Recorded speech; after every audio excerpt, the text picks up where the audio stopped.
ஏன்னா இந்த வால்கிட்ட புள்ளி வந்தால் இது பேர் செங்காலை. அதான் சங்கரா மீன் இப்படி தான் இருக்கும், ஆனால் புள்ளி வராது. புள்ளி வர்றதுனால இந்த மீன் பேர் செங்காலம்.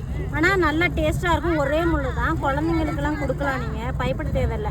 முள்ளெல்லாம் இருக்குன்னா நீங்கள் பயப்படாதீங்க. நல்லா இப்போ இந்த மீனில் வந்து என்னென்ன சத்துக்கள் இருக்குன்னு சொல்லிட்டு பார்க்கலாம். omega-3 கொழுப்பு அமிலங்கள், vitamin D, vitamin B12, selenium போன்ற பராஸ்பர சத்துக்கள் அமைந்துள்ளது. இந்த மீன் சாப்பிட்றது மூலமாக ரத்த ஓட்டத்தை அதிகப்படுத்தும், மூளையின் வேகத்தை அதிகப்படுத்தும். ஒரு சில ஊர்லலாம் பார்த்தீங்கன்னா இந்த மீனோட பேர் வந்து உருளை நவரை அப்படின்ட்டு சொல்லுவாங்க. இந்த மீன் குழம்பு வைக்கிறதுக்கும் வறுத்து சாப்பிட்றதுக்கும் ரொம்பவே டேஸ்ட்டான மீன். இந்த மீனை வந்து எப்படி ஆயிருங்கிறத பற்றி தான் இப்போ நீங்கள் பார்த்துட்டுங்க. நீங்கள் அந்த மீன் ஆயிருனாக்கா எப்படி ஆயிரும் அப்படின்னு சொல்லிட்டு பார்த்தாங்க. எல்லா ரெக்கையும் ஸ்டார்டிங்கில் வந்து எல்லா சைடில் உள்ள ரெக்கையும் வந்து கட் பண்ணிக்கிறாங்க. கட் பண்ணி முடித்தோன்னா அதோட செதிலை வந்து கம்ப்ளீட்டாக வந்து எடுத்துக்கிறாங்க. செதிலாம் ஃபுல்லாக எடுத்ததுக்கப்புறம் மீனை வந்து உங்களுக்கு எந்தெந்த பீஸ்லாம் வெட்டணுமோ அந்தந்த பீஸ்லேருந்து வெட்டி அதுக்கப்புறம் வந்து குழம்புக்கோ ஃப்ரைக்கோ ஈஸியாக செஞ்சிடலாம். இந்த வீடியோ உங்களுக்கு யூஸ்ஃபுல்லாக இருந்துச்சா மறக்காமல் நம்ம மிஸ்டர் குட்டிமான் சேனலை சப்ஸ்கிரைப் பண்ணிங்க. ஃபேஸ்புக்கில் பாருங்கள், ஃபாலோ பண்ணுங்க. இன்ஸ்டாவில் பார்க்குறேன், ஃபாலோ பண்ணுங்க. Okay, bye, tata.